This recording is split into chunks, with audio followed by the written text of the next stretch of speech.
Hello, everyone. My name is Dr. Brian Thatcher, and welcome to Mercy Unbound. It's a show that aims to provide hope and avenue for healing, and one that will help you understand and then live the great mercy of God. With me today, I have a special guest, Shawna Arnold, all the way from Saskatchewan, Canada. Now, if you look on a map at Tampa, Florida, and then you look at Saskatchewan, you're talking on quite a distance, but we're so pleased to have Shawna with us today. Shawna has kind of a history typical of many men and women, broken family, dysfunctional family, made some mistakes, got off on a wrong path. But the good news is she found her way and found peace and inner peace through Jesus Christ. And it reminds me of the saying in St. Faustina's diary, mankind will not have peace until it turns with trust to my mercy. So she found the answer. And she's written a book about her story. It's called A New Heart, My Story of Abortion, Addiction, and Conversion. Conversion, because she was raised Catholic and drifted away, but that's what conversion is. It's a turning back, coming back to the Lord. And he's looking for us all. Busy, busy man these days, because society is away from him. Shawna, it's great to have you. Thanks for being with us today on Mercy Unbound. Thank you very much for inviting me to be a part of this. I appreciate that. Shawna, you have a blog, and that's how people can email you. For instance, if they say, we'd like to have you speak at our conference or want to know more with you or have questions for you, could you give the address of the blog site, or website, how to reach you? It's shawnaarnoldblog.wordpress.com. And Shawna is Shawna, right? Yes, it is. Yeah, it is. ShawnaArnoldblog.wordpress.com. And they can email you off of that site. Yes, they can. Before we get to I think the important part of this show today, let's talk a little bit about your past. What were your early years growing up? And have you always lived in Saskatchewan? Yes, I am from Saskatchewan, born and raised. I grew up in, like we were discussing earlier, a dysfunctional home. My mother was addicted to prescription pills, and that's all I knew growing up, was seeing a mother on prescriptions. My dad was a workaholic. I had two younger brothers. I'm the oldest. And pretty much I was neglected as a child, and I had free reign to do whatever I wanted to do, as my parents had their own problems. So I was just doing whatever I was doing and running around, and it actually had me making poor choices because I felt a lot of neglect and rejection from my parents because they weren't active in my life. They weren't nurturing to me. I was getting the feeling, feelings in your mind as a child are, nobody loves me, nobody cares for me, I'm unwanted, just terrible rejection. So I started to turn my life over to things that were not of God. I got into the drinking and drug phase and made a lot of poor choices in my earlier years growing up. Now, your mother with her addiction problems of her own, and your father worked, and you almost alluded to, correct me if I'm wrong, but your father may have spent a lot of time away from home because he didn't want to go home and have to put up with his wife. I think men can do that too, but both of them had a lot of anger, didn't they? Yeah, my parents did have a lot of anger at the time. That's how I seen it as a child. But now looking back and being healed, I actually feel I have compassion for them. And I actually can start to see the root of what their issues might have been at the time. But as a child, you don't see that, right? You just take it upon and internalize it as, I'm unloved, I'm unwanted, I'm rejected. But yes, they were very angry. I don't think they even knew how to deal with each other's problems. So like you said, my dad's escape was leaving the home. My mom's escape was prescription drugs. So that's kind of the cycle that was happening in our home. In a lot of different subcultures in America, the grandmother plays a big role in caring for the grandkids. And that was true in your case, wasn't it? Yeah, my grandma was like my safe haven, really. I found her home a lot calmer than the environment I grew up in. It was still dysfunctional in its own reasons, but to me, it was a lot calmer. So I would go over there quite a bit. And my grandma actually nurtured me. She fed me when I was hungry. She took care of me. I remember going there and being sick and her taking care of me when I had all my little illnesses as a child. And my mother always dropped me off with her, just constantly dropped me off there. So my grandma, in a sense, became like my mother. And that was normal for me growing up, was to have my grandma there. Didn't your grandmother, though, as the years went on, get kind of tired of it? And I remember in the book it was mentioned that she had told you, "Why are you always here?" Type comment. It wasn't my grandmother that said that. It was my aunts. My grandma had 8 kids, and one of them is only 8 years older than me. So I think they kind of were thinking at the time, like, why is this kid always coming here? Go home to your own house. Yeah.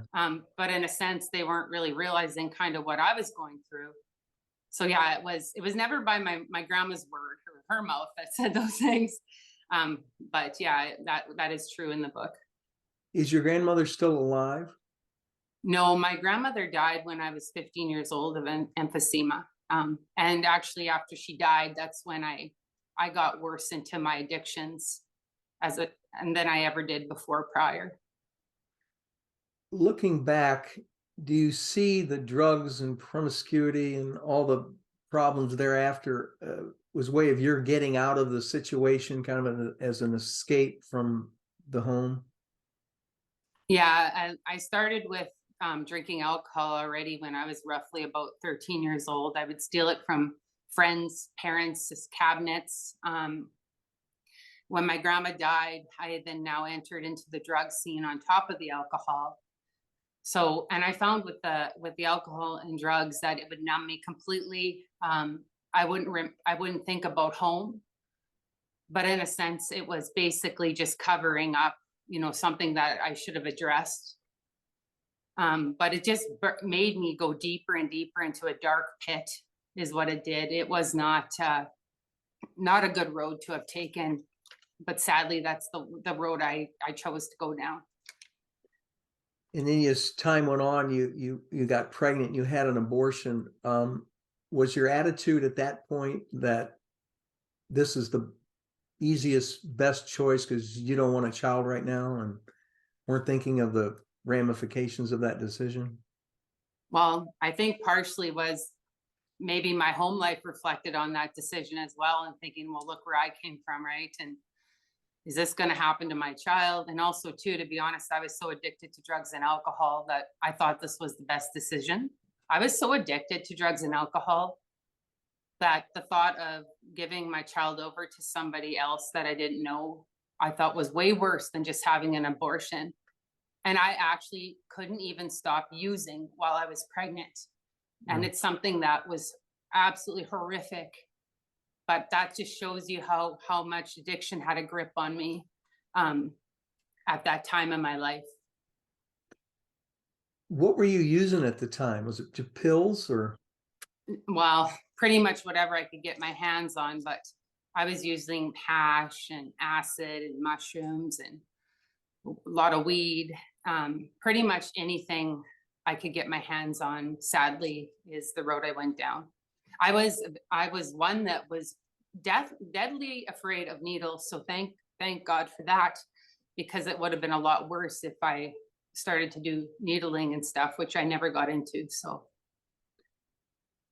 There's the old saying, you've got to hit your bottom before you can look up. And even in my own life, I remember a joke I used to kind of tell myself. I was so low, I could play handball with the curb, on the road. And at what was the point in your life that you said, okay, something's got to give here. I can't keep this up? well, after the abortion, I got worse into my drug use and drinking. I was about 19 at the time. And then a few months after that, I became pregnant again, which I call my atonement pregnancy. I wanted to replace that baby. And when I was 3 months pregnant, my mother died of an overdose. My mother was 43 when she died from that overdose, which is young. But I actually now look back at that as her death gave me life. Because before she died, I used to think I was invincible, that I could just do all these drugs, just shove them down my throat and my body can handle it. I'm young, I'll bounce back. But her death woke me up. Her death made me realize that I need to really smarten up. So, sadly, I did turn around that bad situation and I tried to see good in it. But that was what woke me up at the time, was losing my mother to overdose. Okay, now in that time frame, you realize something's got to give. But what did you do? How did you start the journey back to good mental health and spiritual health? Well, at the time I quit the drugs and alcohol cold turkey, and I had major migraines. But I was determined I wanted to have this baby. Sadly, coming from dysfunction, you'll attract what you are. And I attracted, obviously, the father of my child was dysfunctional. But I didn't want to be alone. So I married him, knowing that it wasn't going to work out anyways, but I wanted someone to help me to support this baby. I couldn't do it financially. I went through a whole situation of a dysfunctional marriage. The same thing I had done in my life was being repeated. I was being abused, verbally abused, physically. There was a lot of addictions that he didn't want to give up. Part of me was fighting to be so-called normal, give my child the so-called normal life the best I could. And he wasn't going to change. And so anyways, he ended up leaving. And at that time when he walked out, I actually started to go back to church, and I haven't been to church since I was in grade 2. And now I'm in my early 20s now. So I started to just take baby steps, and I'd go to mass here and there, and then I wouldn't go sometimes, and then I'd go, but I felt better going. But yet I still had such deep-rooted shame and guilt and just felt worthless. Like, how could God love me? How could God love me, this terrible person? I was still dragging that behind me like a stone on a chain. Eventually, I came to meet 2 people. One was a lady that was at our church. Well, first I met her, and she actually introduced me to the director of Rachel's Vineyard. So I ended up being able to go on to a Rachel's Vineyard retreat, and I started to seek some healing. Also, there's a point in my life where God placed a grandmother figure and a retired priest in my life. And God knew that the person that I would open up to would be like a grandmother, because my grandma meant so much to me.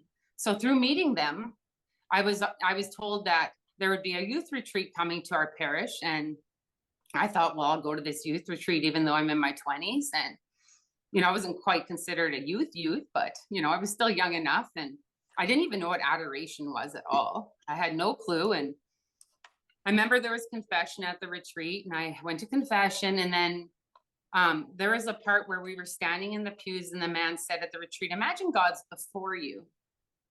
And I actually heard words. They seemed audible, but they could have been in my heart. But I heard a voice say, "I'm your father and I love you." And I remember looking at I had my aunt and uncle with me, and I said, "God spoke to me." And my aunt and uncle looked at me like, okay. But I heard that. I know I heard that. I heard that. And then I was told now there was supper in the basement of this parish. And I remember going down to the basement, and I couldn't eat. Like, I was so excited. I remember even telling people in the washroom that God spoke to me, and they're kind of like, okay. And then I was told something called adoration was about to begin. And I remember going back up to the church, and I went in, and I went up to the pew where I was going to sit, and the priest, and I seen Kleenex boxes first of all. And I remember thinking, why are there Kleenexes? This must be emotional. What's with these Kleenexes? And I remember the priest came in with the monstrance, and he placed it on the altar, and he started saying a bunch of blessings. And I remember I was closing my eyes and just speaking to God in my heart, and just asking him to help me, to heal me. asking him to just heal my life, and just speaking to him and all these things I was saying to him in my mind. And I felt this love and peace come over me, and it was so strong. I remember I just started wailing, and I had a long sleeve shirt on, and you could like wring my sleeves out. I was just wailing and wailing, and I felt like these bubbles were being pulled out of my heart and were coming up. And as they were coming up, I remember I just started to cry, and I was crying and crying. Oh, I'm sorry. I haven't No, been no, no, so no. sorry in a while. But I tell you one thing, though, after that, you cannot tell me that God isn't real, because he touched my heart. He made his presence known to me so strong that after that, it just gave me the strength to want to know him deeper, and just to get my life better and better on track. So that's what I'm saying to people. If you ever feel like you're just useless, you're shameful, no one wants you, I want you to know that God loves you, because I'm telling you, he is real and he loves you. That's all I really want to tell people, is that God is real and that he loves you no matter what you've been through, no matter where you've come from, that he loves you. And I remember even going to church and people looking at me funny because they heard about me or my story and looking at me. And, that's going to happen to people. I'm just going to let you know that you will be judged by other people, but it doesn't matter. I'm actually look back at it now, and it strengthened me. People doing that to me strengthened me, because it made me realize that how to love myself, how to value myself. And having that encounter with God is what really rose me to that occasion where I was able now to turn that around, to love myself more, because I know he's there. Without a doubt, God is real. I'm sorry I went off on a tangent, but No, it's important. It's important because many people are searching, and they're searching and looking in the wrong places. And you found the way, Jesus Christ. And you look at this divine mercy image behind me. His blood and water was poured out for all of us. And scripture all throughout says God is love. And you felt that love. You felt God. And and I know that is truth. And thank you for sharing that, because people are looking and they don't know. They're like you and me. All of us look for love in all the wrong places, and it's right in front of us, and it's free. And I want to talk about forgiveness, because you talk about the shame and the guilt, and that's another problem. There's two parts of that. The forgiveness of others, people struggle with. Everywhere I go, I can go on and on about that. People don't forgive their brothers or sisters or parents. And you talked about compassion for your mother. That's a beautiful thing, because you realize she may have been doing the best she could do with the cards that life dealt her. There's another important part I want you to talk about: forgiveness of self. yes, that's one of the hardest things to do, is forgive yourself. But like I said to you, I went to the Rachel's Vineyard retreat with that abortion to be able to forgive myself. I found that retreat was quite helpful to me, but the work didn't stop there. I came home and I had to keep working at my prayer life, at building a relationship with Jesus. I went to confession regularly. I was avid at going regularly. And I really enjoyed to be able to speak to the priest, to be able to share my heart. And I believe the graces that flew for that came from that, is what helped me to be able to love myself. And through prayer, like I pray the rosary every day, I pray the mercy chaplet every day. I pray to God to heal me. I asked God to help me with certain things. I spoke to him like I'm speaking to you. I literally would sit in a chair in my home and talk to God and weep as I told him my heart. I just spoke to him. And that, just over time, I just felt more and more stronger and more strength and being released to these chains. I still struggle. You still struggle day to day. You're never completely healed.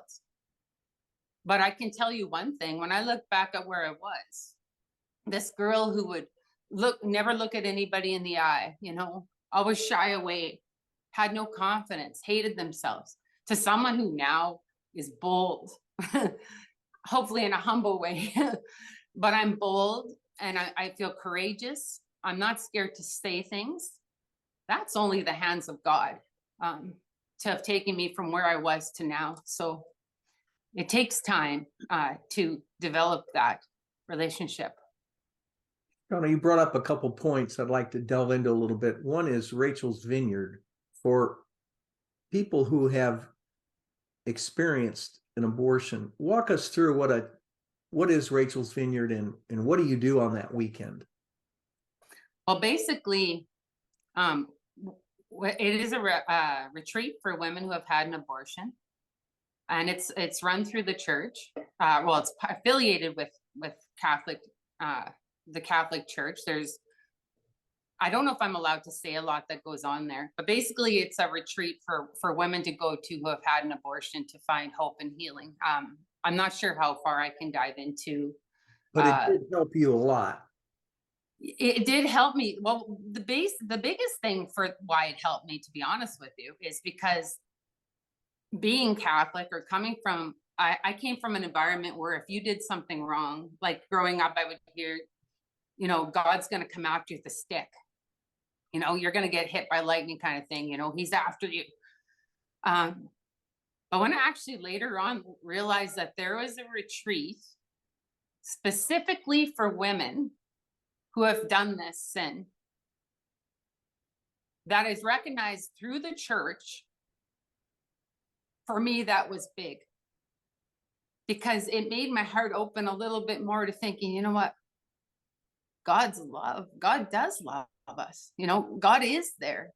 There is healing. You're not shunned. You're not told to go hide under a rock and bury yourself. For me, that's what that was. That was an awakening to God's mercy.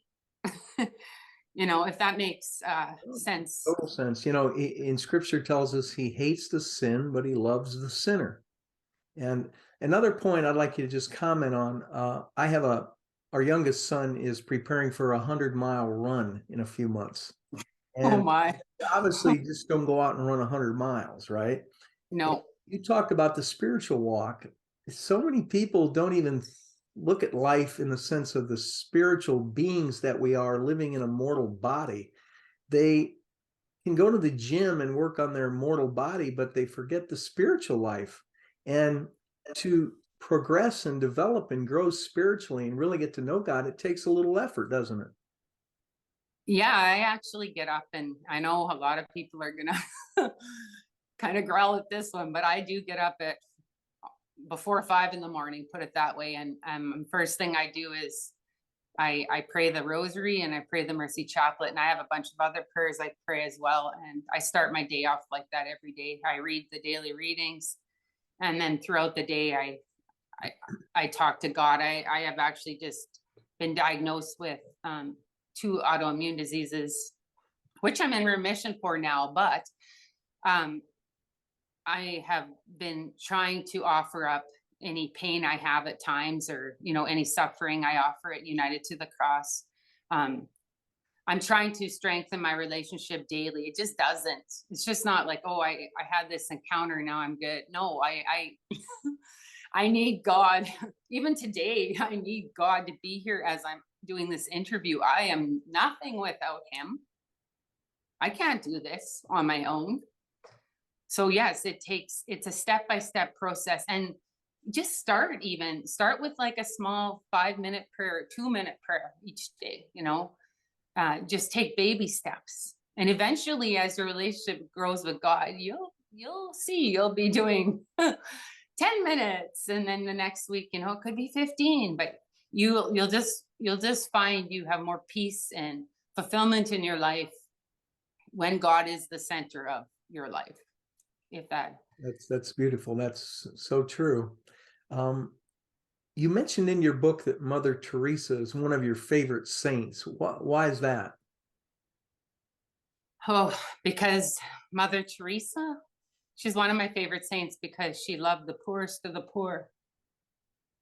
She's, from what I can see, I've never met her, but from what I've seen or seen through videos or from reading is she was a humble person. And what I've learned as well from reaching out to other people is that if you're not down to earth or humble, you're not going to be able to help people as well. It's not going to happen. So I just love the fact that she showed God's love. She was actually Jesus's hands and feet on earth, taking care of people who were in the gutters or on drugs or sick or thrown away, discarded, right? Discarded. That she's seen them as human, as God's children. And that is the message of the Bible. That is the message that Jesus was giving us. She pretty much laid it out in her life. So yeah, I really think she's a very great saint. And I can see why. One of my favorite quotes out of one of her books was she was in Australia visiting a woman who had metastatic cancer to her bones in her spine. She was always in intense pain. And Mother Teresa was caressing her hair, saying, just think every time you have one of those severe pains that Jesus is kissing you. And the lady shot back and said, well, tell him to stop kissing me, And I think of your pains with your autoimmune disease and things. We have to embrace the cross. We can't run from it. And each one of us has crosses. And it's a difficult walk to just keep giving it back to God, isn't it? Oh, like even I was diagnosed at the beginning of the pandemic with ankylosing spondylitis, and I have psoriatic arthritis. And I was basically told that if I didn't take this certain medication, that I'd be a cripple. And oh boy. So I had strong faith, but then I went through a little bit of feeling sorry for myself, poor Shawna, what's going to happen? The whole thing of unfolding that in my mind, accepting it, taking it to God through prayer. But like goes to show that even if you have a strong relationship with God, there's always going to be obstacles in life. There's always going to be things that come into your life. But like I said, when I took it to God, it took me a few weeks of okay, and maybe a month where I actually felt, okay, no, this is okay. God is with me. God's going to take care of me. And just learning to offer it up to God and place it in his hands and his feet. And yeah, that's I'm glad you brought up that example, because yeah, it is true that you never know what's going to come at you or what's going to be coming into your life and how it will affect you, and God does that to strengthen you. So I appreciate that question. It reminds me in the 12-step program, the saying that's so true of how we should look at life, but it's one day at a time. Because we can look back like what you did. We all get caught up in beating ourselves up, and you think back of all your sins and past and how could God ever love me? And then we have the fear of the future, which is what you experienced with the ankylosing spondylitis, of what lies ahead. And we spend so much time in the past and in the future that we forget to stay in the day. Yeah.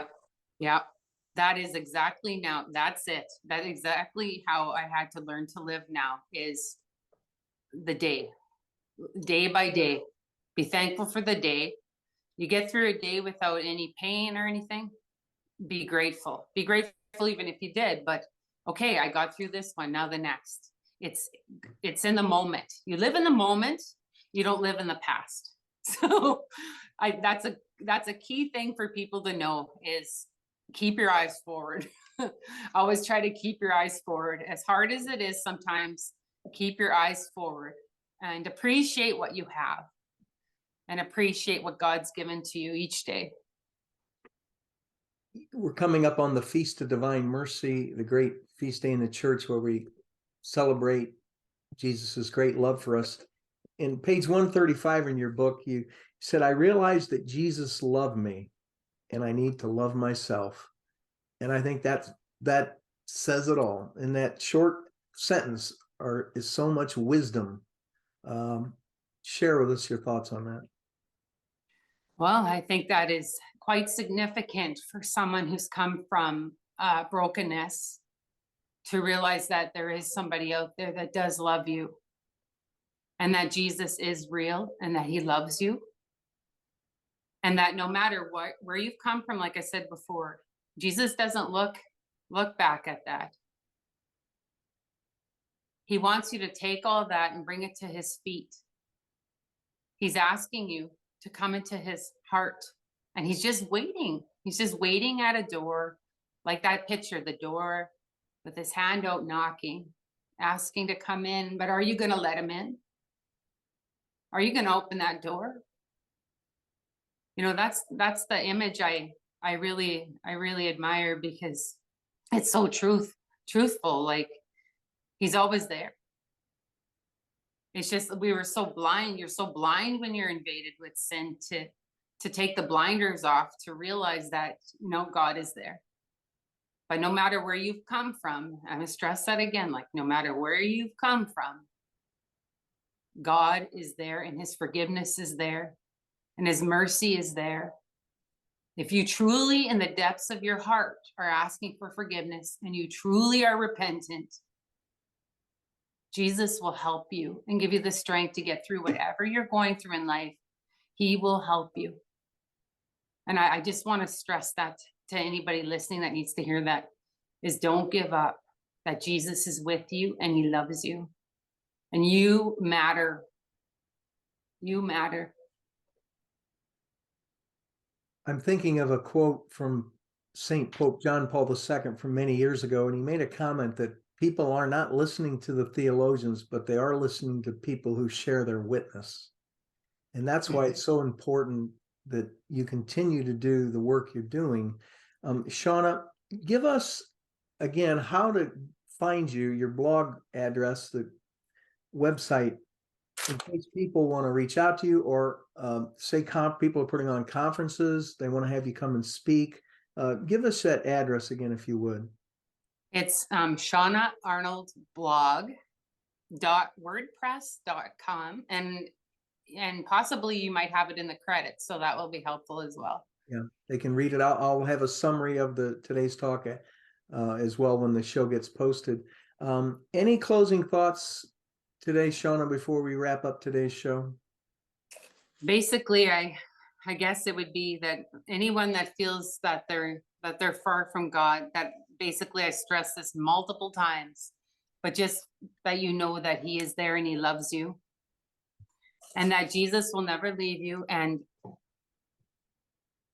I want you to, if you feel like you have so much weight on your shoulders and you don't know where to start, why don't you start by talking to a trusted priest, talk to a counselor.